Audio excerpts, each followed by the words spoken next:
Greetings, everyone. My name is Emily Louie, and on behalf of Campbell Company, I would like to welcome you to Human Services and COVID-19, sharing challenges, successes, and advice. We want to thank you all for joining us today and hope we can provide some relief during this difficult time. Before we begin today's presentation, I'd like to quickly go through some logistics for those of you who may be new to our webinars. First, please close any programs other than GoToWebinar that are running on your computer. Next, we recommend calling in with a telephone instead of using your computer speakers. And if you experience any visual issues, please send a chat to Campbell Company or contact GoToWebinar at the number on your screen. Today's webinar is being recorded and will last 60 minutes. Within the next 24 hours, you'll receive an email from GoToWebinar that includes information on how to access this recording. We do welcome questions throughout the webinar, so please use the questions box in the GoToWebinar control panel that should be on the right side of your computer screen. We will also be holding time at the end of the webinar for Q&A. And with that, I'd like to turn it over to our presenters today, Vice President Sarah Anderson, Consultant Kate Effland, and Senior Consultant and Manager of Diversity, Equity, Inclusion, and Access, Sarah Marino. Thank you so much, Emily. It's really great to be with everyone today, and we're eager to dig into this conversation with all of you. As Emily said, my name is Sarah Anderson. I'm a vice president based in our Seattle office. I've done a lot of my work over the years with the firm, predominantly in the human services sector, and especially with organizations that have chapter and affiliate structures. That's kind of one area of real interest for me. I've been with the firm for about 13 years, and in that time, I've focused on both fundraising strategies as well as donor communication strategies. And a lot of my work has really emphasized, especially in the last few years, how organizations can respond to the current context that they might be in, as in the ways that they engage and communicate with their donors. So thinking about things like responses to the 2016 election, even going back, a decade or more into the recession. Certainly, what we're dealing with right now are unprecedented times, but I think there are some lessons learned from what we've seen in the past that we'll be talking about today. So looking forward to it. And Kate, why don't you introduce yourself? Yeah, thanks so much, Sarah. Hi, everyone. It's so wonderful to be with you this morning as we get started on our week. I'm a consultant based in our San Francisco Bay Area here with Campbell Company. I've been with the firm for about 2 years. My background is in nonprofit fundraising, program design, volunteer management, kind of all the standard things that help your nonprofit run, and particularly with human services organizations and advocacy and civic engagement in those spaces. I'm very pleased to be having this conversation. I know we're going through a tough time, but I think there's some real interesting best practices we can lean on, and then also some real opportunities for ingenuity and coming up with creative solutions. So looking forward to talking through all those pieces with you today. How about you, Sarah? Thanks. Good morning, everybody. It's really nice to be with you. My name is Sarah Marino. I'm a senior consultant based in our California office here in Oakland, California today, and I work very closely with our human services partners as well as our arts and culture practices with particular interest and experience in major gift fundraising as well as tech philanthropy and diversity and philanthropy. I've been in the nonprofit fundraising space for about 20 years, the last 3 with Campbell. I've done everything from call center calling to events, corporate fundraising roles, to more traditional DoD style positions. And recently, before joining Campbell, I was the vice president for institutional giving and women's philanthropy for a global poverty alleviation organization. I'm also the manager of our diversity, equity, inclusion, and access efforts at the firm as well as with our clients, and just really happy to be with you today having this conversation, and looking forward to hearing from you as well. Thank you. Great. Well, I'm going to take us quickly through our agenda so you can get a sense of how we're going to be spending our time together. We're going to spend the first portion of just talking about some learnings from some other challenging times that we've gone through and kind of seeing what we can take from that experience and bring into this current one. We'll talk a little bit about some of the things that we're hearing directly from our clients in the human services sector, as well as some of the strategies that you can use to sort of navigate this current environment is sort of how we'll describe it. And then we'll spend plenty of time towards the end doing an audience Q&A. We have a couple of questions for all of you that we'll hope you will provide some insight on, and then also want to hear from you about, what are your experiences, what questions do you have, and trying to figure out what answers we can come up with together today. So let's move on to the next slide. All right, so let's start by talking about what are some of the learnings that we're going to bring into this from other challenging times. When we started to put together the content for this conversation, we were reflecting on some of the other, difficult moments that we've experienced together. So things like 9/11, the Great Recession in 2007 and 2008, and just trying to understand, what are some of the things that happened then that we think will help sort of guide us through at least this initial part of the crisis as we go forward. A couple of the things that we just want to highlight for you is that, something we learned from previous crises is that donors do not stop giving. They just tend to narrow the number of organizations that they're giving to, primarily to those top 2 or 3 priorities specific to them personally and how they like to gear their giving. The other thing that we know is that donors will take longer to make decisions about their gifts, particularly the more significant ones, and especially those that are backed by accumulated wealth in the markets. The other thing that we wanted to call out too is that, when we were going through the Great Recession in particular, almost 95% of the campaigns that Campbell Company was working on actually did meet their goals during that difficult time. Some organizations did choose to elongate those timelines that helped them actually reach their goals. And then, some organizations unfortunately didn't actually make their goals, but there were some other reasons kind of leading into that alongside of an economic recession. And then the last thing that we wanted to just call out for all of you in terms of a learning that we know from a previous time is, the organizations that can stay in close touch with your donors in a really authentic, mission-driven way, especially at that mid and major donor level, are going to fare the most, they're going to fare the best compared to some of the other organizations. So those are just a couple of the key highlights that we wanted to bring up for all of you just from our experience in previous challenging times. So Sarah, maybe I'll pass it over to you to talk about some of what we're hearing so far in the field. Sure. Thanks, Kate. That's a really good kind of context setting. And I think, as we observe what's happening with our human service partners and our clients that we're working with and just being out there in the community like all of you, there is a sense that, we want to draw those lessons from the past and also acknowledging that these are times that we've never lived in before. So it's why we wanted to come together today and share some observations from what we're hearing, because we know these are unprecedented times. So we constantly want to be learning from each other. So we've just put together some thoughts from what we're hearing from our partners. Many of these will likely feel very familiar to you as organizations experiencing this yourself. And the first thing that we wanted to point out is that, maybe it is stating the obvious, but it's worth noting because it's so critically important that organizations are having to make really difficult choices right now. Difficult choices about revenue streams, what this means for their staff, what this means for the people that they're serving, what this means for their payrolls. The financial realities are presenting some really difficult conversations and really difficult leadership decisions. So the CARES Act, which is a piece of legislation in response to the coronavirus, does include opportunities for nonprofits. Our CEO actually did a webinar on that last week with the Chronicle of Philanthropy, and we'll send that out to this group afterwards as well. But it does provide a lot of opportunity for nonprofits. You can apply for the PPP, the Payroll Protection Program. If you don't lay off staff, gives you some short-term capital to cover payroll if your organizations are able to maintain that workforce. There's also changes to some of the deductibility and the tax deductions for your donors. So the nonprofits are definitely represented in the CARES Act. But these are still very difficult decisions, no doubt about it, and you're having to make some very tough calls about your revenue streams right now and what this means for your team and the people you're serving.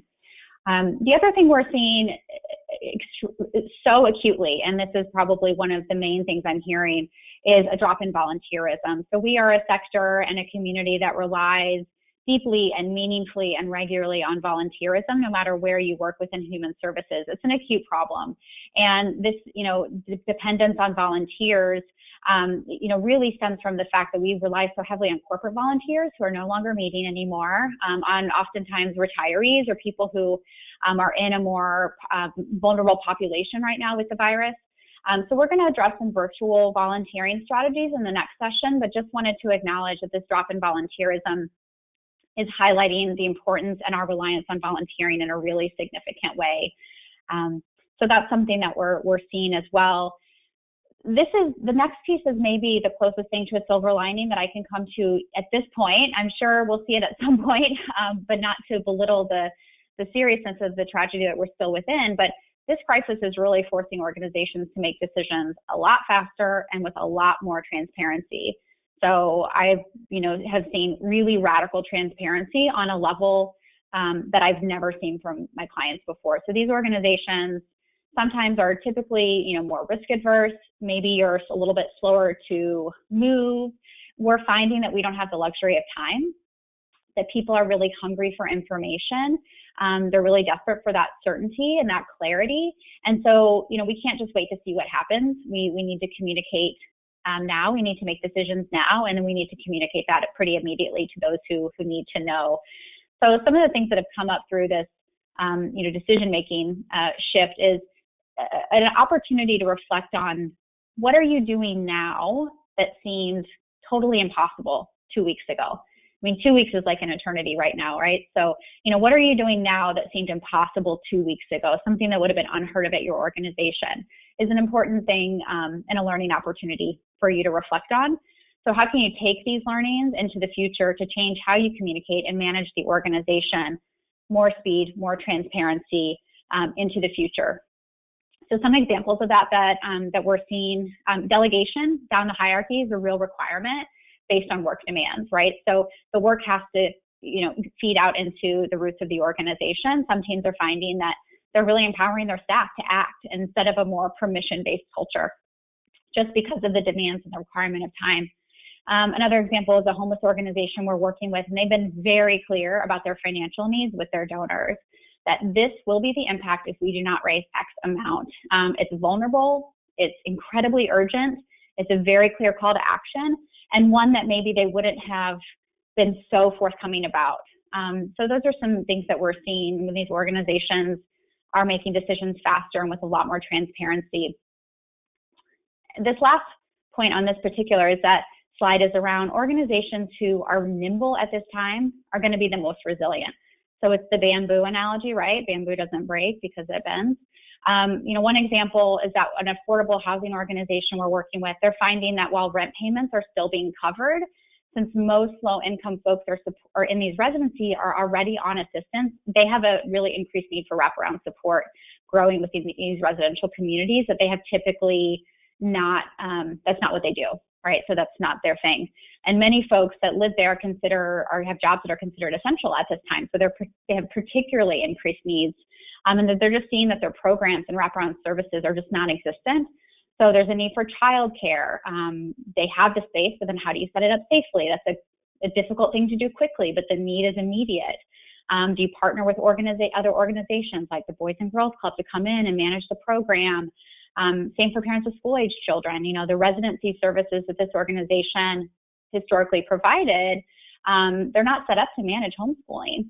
So being nimble and acknowledging, okay, the needs of our community have changed, so we need to change with it. So how can we look at partnership? How can we look at shifting the services in the short term at least? And the most nimble organizations are going to be the most resilient. Another way to look at being nimble is, and this is something that I think we all deal with regularly, but it's just particularly acute now, when a donor opportunity comes up. So you're going to get some surprise phone calls during this time. I hope you get lots of them. Donors calling you and saying, okay, what do you need? What's the situation? Are you okay? What can I do? Do I need move my giving to now? I'll make an increased gift. If they come to you, this supporter, and they say they would like to contribute X amount, potentially a significant amount, what is your plan to implement those funds and utilize those resources so you don't lose them? So how would you spend an additional gift? Is it going to be business as usual? And if so, how do you communicate that in this time? So one of our clients had a donor offer them an additional major gift for support, and the CEO certainly didn't decline the money, but they didn't immediately have a response for that. So they're kind of scrambling to figure out how they're going to spend this very generous gift in a time when they know they need to expand services and they know they need the funds, but they haven't quite figured out how they're expanding those services yet, which is understandable, but also an answer the donor would like. So these are all ways where we can be nimble and things that we're hearing from our partners. Some other things that we're seeing are that many, not all, but many institutional funders are thankfully reacting to this crisis in a really flexible and a quick way. So we are seeing some good response from funding institutions. There's a few different approaches to distributing funds that we've seen. The two main ones are that, they're either distributing dollars to organizations that are really responding on the quote unquote front lines of the COVID crisis. So healthcare, health net for essential workers, rent protection, food security, et cetera. So distributing dollars, moving money that they would have spent elsewhere to frontlines organizations. We've seen this during past downturns in the past. And then also distributing dollars to ensure that the fabric of the nonprofit community stays strong. So that in some format, this crisis, when it ends, and it will end at some point, that the organizations that we need to build great, wonderful, beautiful communities that we all value are still here, that are still important to our communities, the building the fabric of the community. So they're investing in those sort of critical building blocks to our communities. So think about youth development, arts, education, et cetera. So we are seeing some funders do that as well. I will say that this is a very good time to have a transparent relationship with your corporate funders. So, one client, for example, that I'm working with, they got a no from a very large corporate funder like a month and a half ago. So they went in, they did this very big solicitation. They did not get the funding. And then just now, during this crisis, they've ended up, getting some pretty generous support from this institutional funder because they were front of mind, right? So even though 6 weeks ago it was a no, now it's a yes, and they're getting some really generous funding from them. So it's a really good time to be in front of your corporate funders, to be in front of your institutional partners, to be talking to them, and having that transparent relationship. It's, even if it's out of cycle, I would say it's still a pretty good time to be approaching them. So organizations that have been less hard hit by this crisis are using this opportunity to lift up other organizations. This is a real bright spot, I think. This is a real moment of hope and encouragement in the crisis that we're facing. There's really tremendous work being done around partnerships right now. And this is something that we're seeing over and over again across all sectors. I think human services, we all get partnership, right? We have to. We all live within the same ecosystem of supporting our community for urgent and immediate and essential needs. And so we understand that just the thing that we do is not going to be enough, and that we all have to work together. So I think that's kind of in our culture as a human services group. But we're seeing this beyond what we normally do. So like-minded organizations, those organizations who share or have sort of an adjacent mission, maybe they share a population that they serve. So things like food justice organizations lifting up farmers and commercial food organizations. In situations like this, it goes a long way to share someone else's message. First of all, you don't always have to create new content. So that's always good. And then also it just creates this feeling of togetherness, and your donors are going to respond really well to that. The institutions respond really well to that. So it's just this idea that all the ships are lifted when the water level rises. So there is this amount of togetherness and partnership that we're seeing that is really encouraging, and I think required in this time. We're also seeing, and this is something we could to spend an entire hour on, but certainly a changing view on digital engagement. There used to be a sense that virtual connection was not a meaningful one, but now it's our lifeline, right? So what will digital engagement with your major donors look like this after COVID has passed, after this is over? Do digital communications in your organization's quote unquote count as a meaningful touch point in your moves management system? So we're working with an organization in higher ed where they don't count anything that's not face-to-face as a certain touch point. Well, right now for their NGOs, that's the only way that they're doing it. So, consider things like that, revisiting that policy and revisiting how you define a meaningful connection with your donors. If you were previously only doing face-to-face solicitations, which normally that's great and wonderful job. But we know of a $5 million solicitation that happened over video last week, and they got more than $5 million. So, this was a donor that was really ready to be asked, and they had a very close relationship with, and a lot of work was done before that. But there are situations where you can have significant and meaningful connections with your donors over video, over phone, over email. So there's some hope there about what that might teach us moving forward. And then finally, what we're seeing from other organizations and collectively what we've learned is that, there are creative ways organizations are staying in touch with their donors at this time. So, one political group we're working with, they're doing virtual salons for their donors. This is also an indication of being nimble, because this is not the kind of thing they were doing before. Targeting monthly donor stewardship. We saw an example from a human services organization that specifically segmented to their monthly donors. Thank you so much. You are our foundation. A really beautiful, targeted, segmented communication that made their monthly donors feel incredibly important during a time when they need a lot more monthly donors. Use of personal videos, whether that be a little more ad hoc, personal, custom, long or polished, whatever they are. Use of personal videos has been something that organizations are creatively using. The list could go on in terms of examples. I'm sure you all have really great examples. I've heard of some really fun, things like people sending gifts of wine and then holding a virtual happy hour, or there's lots of different ways out there that is going to work differently for your organization depending on your culture and your donor style. But we are seeing groups get really creative, and that's really wonderful. So I'll pass it over to my colleague, Sarah, who's going to talk to us about some strategies that have come out of these observations. Excellent. Thanks so much, Sarah. And I think, building on some of what Sarah and Kate were sharing, just thinking about what we've seen already, how can you put that into action within your organization? What are some of the strategies that you can put in place to help you navigate this environment? Sarah spoke a bit already about the idea of being resilient and nimble, and that the organizations that I think are best going to be able to weather this period of uncertainty are those that are really able to adapt, quickly. And that's true on both the programmatic side and the fundraising and communication side, right? So, thinking about an organization that we've worked with that's focused on young women's civic engagement, they have these giant conferences that bring people together, and obviously that was not going to be happening in the current environment. So they moved all their programming online incredibly quickly, and they were also able to bring Stacey Abrams into a Facebook Live event that got a really great response. They had a great relationship with her already, and so they were able to kind of pull that lever and bring that together. An organization that I'm actually on the board of, it serves LGBT community centers all around the country.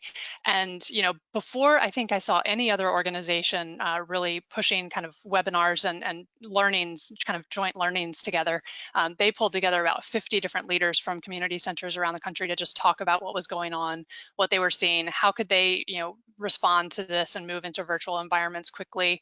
As soon as Zoom bombing started happening with people kind of crashing into Zoom meetings, they were addressing that before any other organization that I saw.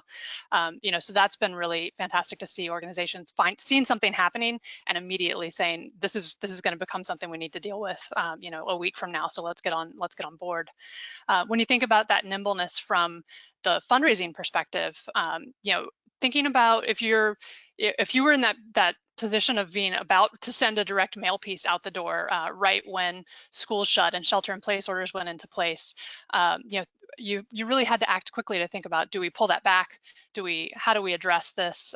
Is there maybe a lift note that we put on a direct mail piece, or do we have time right now with our vendor to make adjustments to the letter? I remember back in the 2016 election, working with organizations to think about, can we write 2 versions of an appeal so that as soon as the election results come out, we're ready to go. We have a lot of uncertainty right now, and so there may be some real nimbleness that comes in around over preparation to the extent that you have the bandwidth to do that. If you're waiting on, knowing whether a shelter-in-place order is going to be extended, for example, you might build out 2 different kinds of appeals that are dependent on those 2 different outcomes, and then you're ready to go really quickly when the decision is made. It's just the reality, I think, for across the entire nonprofit sector, but I think especially in the human services sector, as well as healthcare, I'm sure, that team members are going to be running into personal challenges during this time, and that might pull them back from their work. This is hard work that's happening for organizations right now that are on the front lines of response and really seeing the impact of this crisis day to day in the communities that all of you are serving. And so as you think about what does that mean from just a staffing perspective and your ability to get your work done and to meet your mission, think about what kind of cross training you might need to be doing with your staff, so that the essential functions of what you need to have done are covered, and you're able to kind of lean on each other. And we would definitely include fundraising and donor relationship and engagement building as essential functions of your work right now.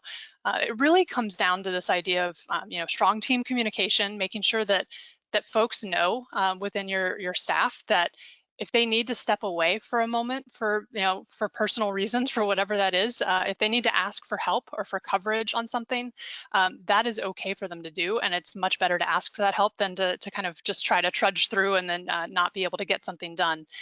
We like to use the analogy of a choir that's singing in unison, and if everybody's singing at the same time and somebody needs to take a breath, they can drop out and take a breath, take that moment for themselves, and then come back in. And nobody's the wiser to the fact that that's happened. So, thinking about how you're working together and really communicating with each other during a time like this to make sure that that's happening. You kind of related to that, the idea that development and communications really need to be in sync right now and in conversation with each other, especially if you're doing COVID response specific fundraising, getting really clear across your development and communications team about what's the purpose of that fundraising, what's that messaging, kind of going back to what Sarah was saying earlier about if a donor calls you up and says, I want to make a gift to help out right now, what are you going to do with that? Do you have that response? Do you know what that is? And I think that also is related to this idea that development and communications teams also need to be in the loop about what the larger organizational response is in this kind of moment. So, at your organization, things might be moving really, really quickly and changing daily on the program side. And your leadership team and your program team may be completely slammed, and they might not be thinking, oh, what do we need to be communicating back to our development team to make sure that you can have conversations with your donors about what's going on. So we've heard that from a number of organizations that the development team just feels a little bit out of the loop right now, and doesn't feel like they can kind of wedge themselves in to say, hey, I need an update on what's happening. So think about, are there ways that if you are, a member of the development team, you can sit in on some meetings where you're not creating, new meetings or busying up the schedules of folks who are leading the programmatic response, but you can still be in the know. You can kind of listen in on what's happening, hear what's going on, so that you can bring that knowledge into your fundraising and your conversations with your donors and funders. Obviously, a lot of what is really critical for organizations right now is just being able to share your story and the importance of the work that you do, particularly around the response that that you're engaged in right now, whether that's providing food to kids who are no longer getting meals through schools, or providing rental assistance for folks who are out of work right now. Donors are, they're in times of kind of crisis and uncertainty, they're not really looking to fund kind of these moonshot ideas of big, bold new visions. So, you can really be outspoken about the essential elements of the work that you do and the importance of that without people saying, well, I want something new and novel and innovative. What really is going to tug at people's heartstrings right now is funding the essential services that this kind of crisis really exposes the cracks of. We're working with a number of food banks and kind of food justice organizations right now, and what we're seeing is that this crisis has really shown us that kind of twin of the cracks in the system that emerge alongside the skyrocketing need. Sarah spoke about the volunteerism drop-offs, and we're seeing even National Guard members coming in to just deliver food because of that really fundamental drop in volunteerism. And so what we're really seeing is that organizations have an opportunity in this moment to talk about both their immediate response and the ways that they're responding and sharing their mission with others, and how that exposes these broader systemic issues that are longer term kind of things for the organization to work on, and that their donors can help them to address. So there's a little bit of opportunity there to take the long view, even when we're in the midst of a crisis response. And I think related to that, there's also this whole idea that when we're in a moment like this, it's also really shining a spotlight on a lot of the systemic injustice that many of your organizations are likely working to really address and dismantle. This crisis has really exacerbated a lot of that for many people. So it's a way to lift up your mission and think about how you address those kinds of issues. One international LGBTQ organization that I've spoken with has launched a response fund that is providing grants to grassroots partners who are fighting for LGBTQ rights and protections and care all around the world. And they've really centered their appeal on this idea that when a crisis affects all of us, it affects the most vulnerable among us most deeply and most harshly, has kind of the most significant impact for those who have fewer protections and more vulnerability. I think another thing that I've seen is disability rights organizations that have stepped forward in this kind of moment and said, where was all of this openness to virtual volunteering and virtual remote work and all of this, a few months ago? Those are kinds of things that disability rights organizations have been advocating for a long time, and that suddenly are commonplace in the sector. So I think there's a lot of opportunity within the human services sector to really highlight the equity work that's inherent in your missions and in the work that you do. So I think another really important thing to be thinking about, we talked about the importance of partnerships in a moment like this, being in touch with similar organizations so that you can share learnings together, identify where you might have opportunities for partnership, and really kind of marshal your resources around some of those ideas. As I mentioned, I work with a lot of organizations that have multiple chapter structures. And one that provides kind of wraparound youth services and works through schools has instituted some new weekly huddles for their development officers across multiple chapters. So, they're coming together to think through wide-ranging topics every week, from, how do we move our entire event online to a virtual format with next to no notice, to how do you do fundraising for emergency response when you also have an annual budget that you have to meet. So they're just kind of bringing ideas together, recognizing that no one has a crystal ball or a perfect response to this, but by sharing ideas and just kind of being in this together, you can start to kind of brainstorm some of how you might respond or learn from what has worked or not worked for someone else. And a lot of that is kind of the mindset behind even these webinars that we've been doing across different sectors and different regions. So talking to your institutional funders and finding out kind of what approach they're taking. Sarah spoke to this a little bit as well. Being front of mind, I think, is really important in a moment like this. So, community foundations are raising money for the support that's happening and the response that's happening within their communities.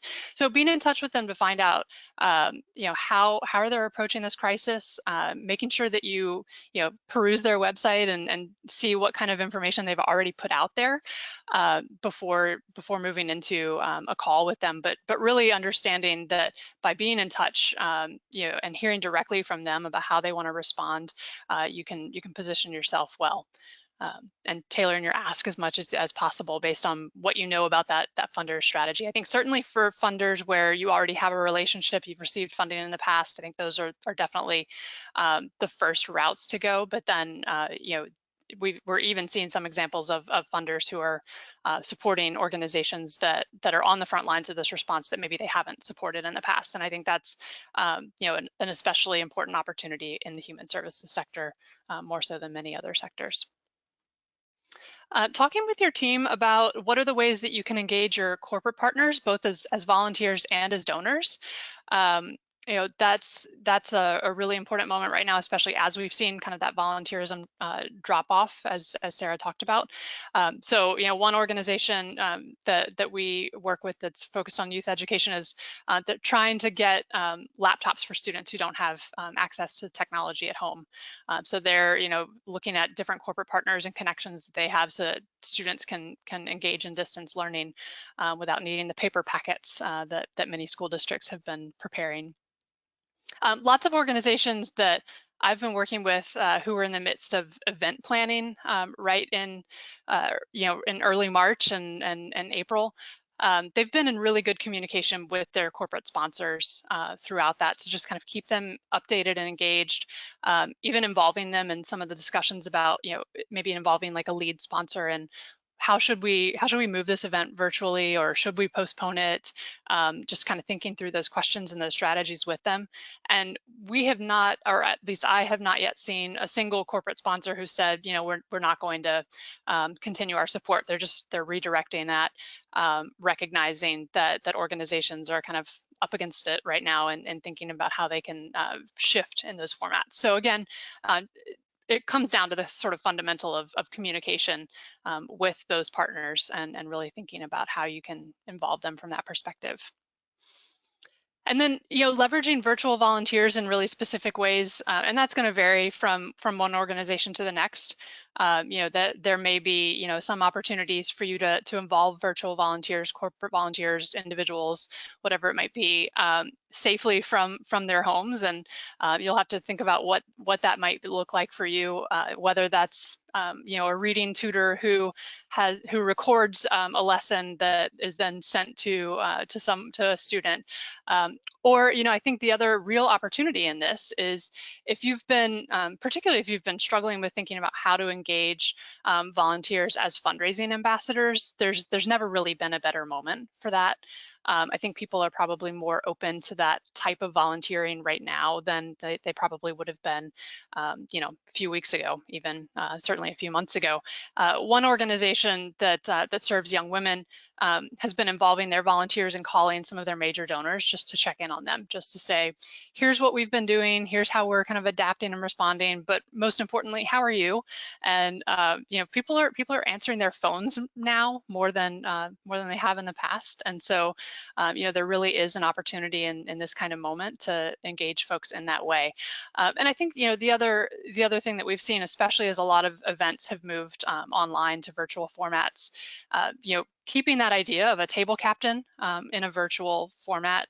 And there's lots of really good platforms out there to help with kind of that fundraising ambassadorship. But that's been a really great way for folks to mobilize volunteers around fundraising ideas and fundraising engagement as they've had to shift the format of their events. So we're seeing a lot of that happening. And again, that the ways that you might engage volunteers programmatically is really going to differ depending on your mission and the way that your work is structured. But just thinking creatively about what some of those opportunities might be. People are interested, if they care about your organization, I think are really interested in ways that they can continue to help and continue to show up and just kind of pass the time during some long days at home, frankly. So I think with that, we are going to open it up to some questions.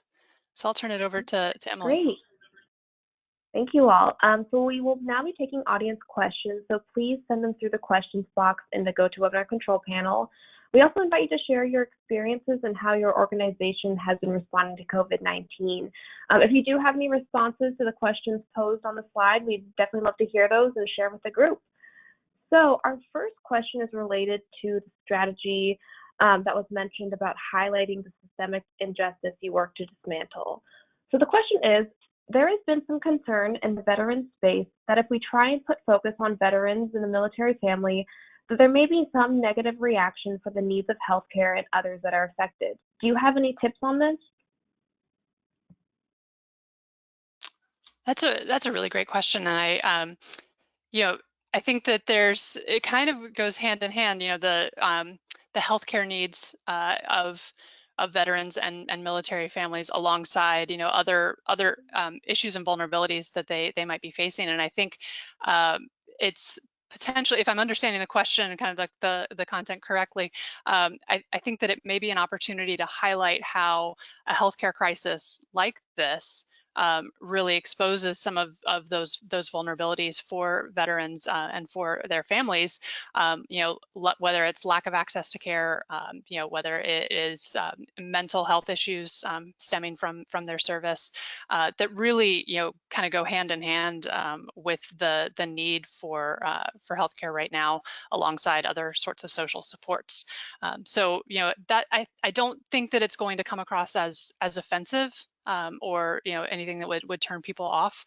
I think it's really an opportunity to highlight that whole idea of the folks who face other kinds of challenges in their lives are especially, hard hit in moments like this. Sarah, is there anything that you want to add to that? Yeah, it's a really good question. I think that it can apply across various areas of focus, right? So if I'm understanding correctly, it's a little bit of concern of, if we promote the needs of this group of people, are we de-emphasizing the obvious needs and the focus on this group of people, these, healthcare workers that everybody is very rightfully rallying around to support as critical. And I think just more broadly, our recommendation and what we're seeing work really well in terms of donor response as well as just community engagement, that as long as you're not being tone deaf, which the fact that you're asking the question shows that you probably won't be, right? The fact that you're concerned about it shows that you're not going to go too far, on that continuum. What you do is still important. So we're even talking to this about organizations outside the human services sector. Like, what do you do if you're a marine biology nonprofit right now? Like, are you still allowed to talk about yourself? Like, are you still allowed to exist and promote your needs? And I think the answer is yes. Like, there is still space for all organizations of all needs and service to be in this. And as long as you're not communicating in a way that is not acknowledging the needs and the context of the situation, absolutely, I think you can still promote the needs of veterans and military families in a way that is authentic, that is mission focused, that is impact driven, and that's really compelling to your supporters. Your supporters care about military families and veterans. That's why they're on your list, right? That's why they're engaged with your organization. And as Sarah pointed out earlier, the systemic vulnerabilities are being heightened during this crisis, and this is a vulnerable population as well. So I think there's a real opportunity for you to continue to tell your story in an authentic, meaningful way. And we're recommending that organizations, continue to talk about themselves, continue to promote their missions, and talk to your donors more, not less right now. I hope we got to the heart of your question. Thank you. Our next question is, could you share examples of your favorite virtual volunteering projects? Oh, I love that, and I wish I had a whole treasure trove of examples to share. But I think the one that I'll put forward first is kind of the short example that I shared during my comments of having some reading tutors who are, if it's not appropriate to have them connecting directly with a student virtually, whether it's a technology issue or a privacy issue or whatever it might be, to at least have them recording some lessons that can then be shared with the students that that they have tutored in the past, or even with others. So I think that's one that I've seen that I thought was creative and really responsive. Sarah, have you seen anything else? Yeah, I think people are doing it in a lot of different ways. One thing that I've really appreciated is rallying volunteers, whether that means other staff members, like what Sarah was saying about cross-training volunteer or staff members, to do wellness calls. So calling your donors to say, how are you? Like, are you okay? Do you need someone to talk to? And just checking in with them, not from a fundraising point of view, not even from a donor engagement point of view, but just calling, as many people as you can, and just leaving messages and having conversations that are really the real wellness checks. We're thinking of you. We're all in this together. It can be a really nice way to provide some connection as well. Certainly, there's a lot of peer-to-peer fundraising opportunities for virtual volunteering. Again, that's a little bit more fundraising, but the table captain idea can lend itself nicely to that. And also just promoting. So little things like, what are you posting about, and asking your volunteers to just keep front of mind. So doing some referrals, some advocacy, some activist work in terms of, promoting your organization and their support of you, just so you're not, so you're still kind of maintaining that relevance, and you're still kind of in people's minds. And it's a nice time. Like, we're all on our, social media a lot right now. I mean, we always are, but especially now, I think, and people are sort of hungry for good stories and good things to look at. So those are some things I'm seeing. Kate, I don't know if you've seen other specific examples. but it's a pretty diverse list. Yeah. When I'm thinking about virtual volunteering options right now, I'm thinking about it from the perspective of, where do I need to get like physical hands in place to help me do something? And then where do I need to get advice? And how can I engage virtual volunteers in getting advice? So one example I heard recently is a friend who does pro bono consulting for a small organization who this individual is a financial planner. So she's got a relationship with a CFO. A CFO is doing a lot of reforecasting, and so she's utilizing this volunteer saying, hey, can you just help me gut check my assumptions here? Can you help me gut check whether this makes sense? So that's one example that I think is just really practical and a nice way to take advantage of people's interest in, being involved with you right now to help you be strong in the future. And then I think too, with volunteerism, always trying to think of these folks as, donors in a way to your organization one way or another. So it might be short term at this moment, but you may find that a volunteer that unearths themselves right now is, your future board chair down the road. So it's really just getting down to that relationship management and really developing those relationships with people that want to be part of your mission. Great, thank you. Next, I want to share a audience member experience and then a related question. I work in a hospice, so many of us are working remotely. Many of those we contact want to give PPE as a donation, which we appreciate, but our donations overall have dropped significantly and our audiences are not social media or P2P driven. Would you have any suggestions beyond calls and emails? That's a great question, and thanks for sharing the experience too of kind of hearing that willingness of folks to donate the personal protective equipment that we know has really been in short supply for many folks. I think there's, the options frankly are fairly limited right now around the ways that you can reach donors. If social media and peer-to-peer fundraising is really not, a really significant opportunity for you, I think it's still worth trying because times are changing for so many organizations right now, and that may be something that hasn't worked in the past, but may now. It sounds like if you're sort of getting these responses of donations of personal protective equipment, there's already some ways that you're in contact with folks or that they are contacting you.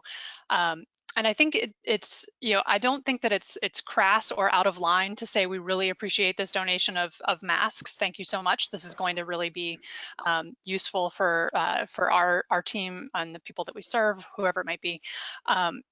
And would you also consider a donation right now, a monetary donation right now, if you're in a position to be able to do so? And here's the ways that that's going to have an impact. I think it goes back to sort of what we were talking about earlier with having in your back pocket, what are the ways that you would be able to use kind of a surprise gift right now. I think that's also true for the conversations that you have with folks who are reaching out to ask for the various ways that they can help. Thinking about having that answer ready for folks. So, the only other thing that comes to mind in terms of, it's a little bit of a twofold question of both, asking for donations, but also what are the ways to reach people.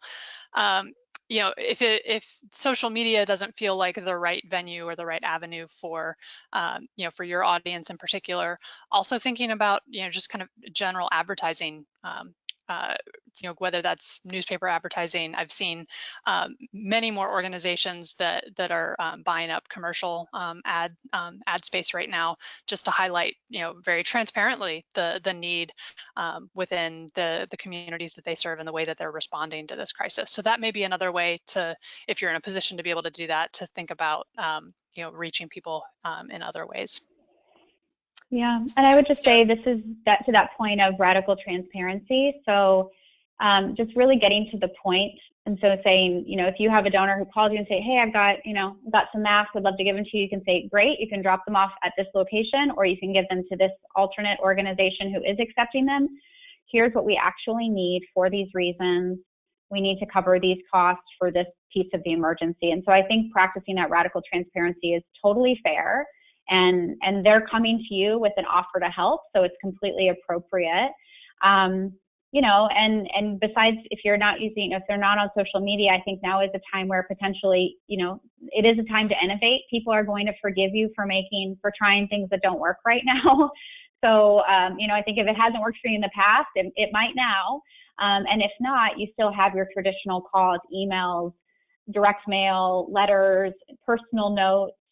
That is one way that volunteers can help, or that, people at home, handwritten notes and saying, here's what we actually need, and just being really clear about that. So I think this is an example of just practicing that radical transparency with your donors.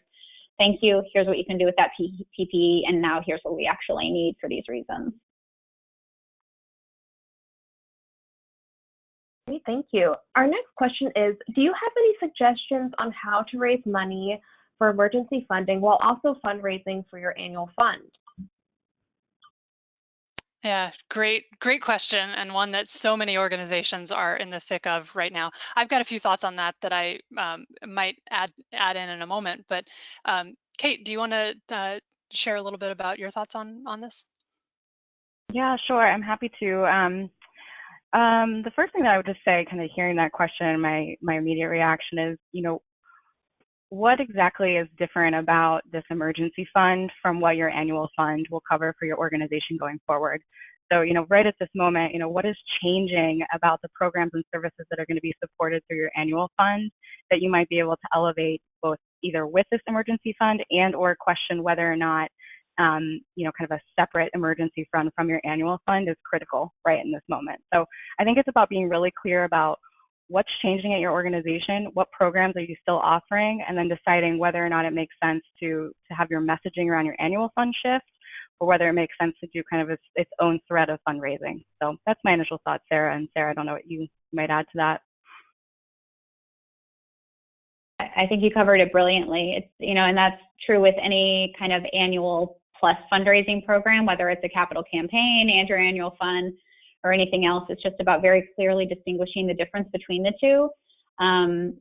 So understanding, why you need the annual fund and why you need the emergency funding, and making those propositions in those cases unique and special so people understand the value in both. We do see overall, like for in a campaign situation, we don't see annual funds go down. We see kind of everything lift and then, plateau together and continuing up. So it's not, it's a little bit of a myth that, one will cannibalize the other, long term at least. So, I think we hope the same would be true here. A lot of it goes back to some organizations I'm talking to. It just goes back to knowing your donors and knowing what their behavior is so you can plan appropriately too. So, if some situations where donors are maybe saying, hey, do you want me to make my December gift now? So when they ask you that question, do you want them to make it now, or is that actually going to be a benefit to you? Or, how do you translate that question into, that's a wonderful offer, to, here's what our needs are. Right now we need this, in December we're going to need this. And so how can you be prepared to make that solicitation the annual plus emergency response, because they both have value in different ways. So it's just articulating those needs. Yeah, that's great. Like I said, I had thoughts on that, but those were the thoughts that both of you covered. So I won't needlessly add more to the conversation at the moment. Thank you. So we have a related follow-up question. You mentioned strategizing for emergency response needs while also needing to plan for annual budgeting. What are your recommendations for projecting individual revenue in the next 12 months, especially for organizations that are seeing a strong response right now, but are worried about donor fatigue to sustain annual giving levels? Yeah, that's obviously somewhat related to the last question, but also thinking a little bit about projections and planning, for the next year. And gosh, I wish we all had crystal balls to just kind of know what organizations can and should be thinking about with respect to that. A couple of thoughts that come to mind for me. One being, this is a great time while we're not out meeting with donors face to face. We're not, pushing forward on huge events that are really labor intensive. This could be a really good time to spend some time looking at your donor database, looking at your projections and understanding of donors' capacity as a way to really think about how you're planning. What kind of asks are you planning in the next year for your major donors? What do you think will be likely in coming through from corporate and foundation funders? To really do some of the projections and kind of portfolio by portfolio portfolio predictions that I think we often shortcut when we're feeling really really busy otherwise, when we're trying to get out the door as much as possible. So that's one thing that I think could be an opportunity in this moment. That being said, obviously I think having a lot of caution around what kind of growth might be realistic is really important. So I think that bringing that level of caution and kind of grain of salt into planning is really important. The other thing that comes to mind for me is if you've got donors who are coming to you for the first time because of your COVID response, and they're brand new to you, or maybe they've stepped up their giving from a modest annual gift to something more significant in response, that this is really an important time to think about how you're treating and working to retain and steward those donors for the long term. And that's going to be, I think, what as you think about that whole idea of donor fatigue and people who are responding right now, are you putting in place a first-time donor action plan that gives them an opportunity to get to know you better and for you to get to know them better? That really shows whether that's a welcome, kind of digital welcome kit that introduces them to your organization, or an invitation to a virtual salon or something like that we've seen some organizations doing. Just really focusing on those things that are going to help you retain those donors. Asking folks to consider a monthly gift right now, I think, is also a really great way to build some of that sustainability that can carry you into the next year as you think about planning from that perspective. Sarah or Kate, anything you would add to that? I totally agree. I think this is the time for retention and stewardship over and over and over again. The question around budgeting and how you do that is knowing one question you can ask that will inform that budgeting and that projection. We've never experienced this before, so there's no numbers, there's no statistics to kind of prove this is what's going to happen.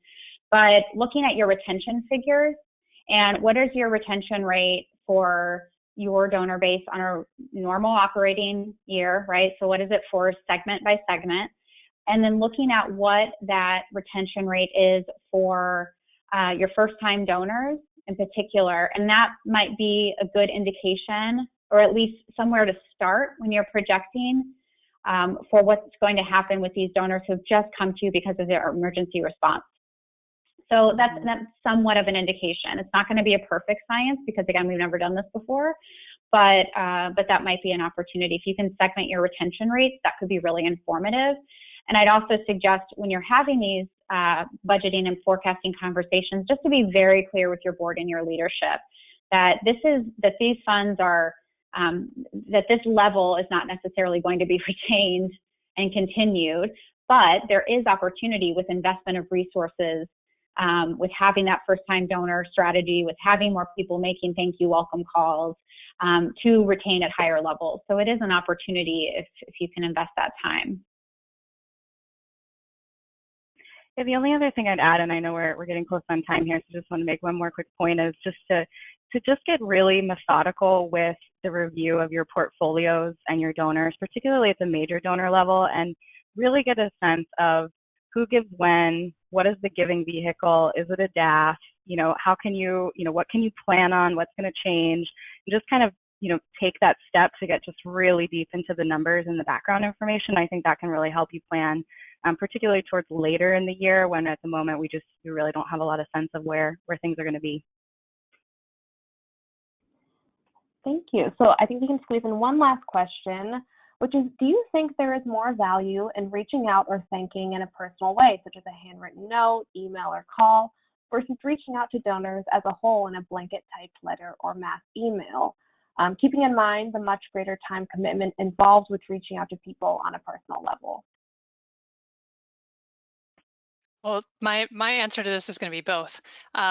I think that you want to be communicating with your community broadly about how you're responding, what the need is, what you're seeing, ways that they can help, and that might look like social media updates, kind of mass blast email to your mailing list, that sort of thing. But then I think to the extent that you have the bandwidth, layering on top of that the more personal outreach. So thinking about, who are the folks who you want to reach out to, whether it's your key major donors and funders, folks who have made a first-time gift, to the earlier point about strong retention there, to follow up with a call to say, we sent out this email and we wanted to just follow up and make sure that you saw it and talk a little bit more about what we're doing, see how you're doing, thank you so much for this gift that you just made for the first time. What motivated that for you? Those kinds of things that are just layered on top of the broader outreach, and that you can scale up and scale down depending on what's going on in any given week, and what the bandwidth within your organization looks like. I know we're kind of right at time. Sarah, Kate, is there anything else that you would add on top of that? Just really quickly, I've seen some really great customization from many different members of the team. So don't think that a custom handwritten note has to be from your CEO, right? So it could be from anybody at the organization. In fact, sometimes it's even more meaningful if it comes from a junior programs person or someone who, is in a totally different role, just saying, thank you so much. We're all here working really hard. So, it is time intensive, but you have more resources. And sometimes, people's jobs are looking differently right now. So maybe think creatively about who you, kind of utilize for that customization. Great. And with that, we'd like to thank you all for joining us today. We also encourage you to visit our COVID-19 resource page where you can read our advice, review resources, and schedule a free consultation with us. Within 24 hours, we'll be receiving a follow-up email from GoToWebinar with a link to the recording and resource page. In the meantime, please don't hesitate to email our presenters with any questions you have. Thank you so much and take care.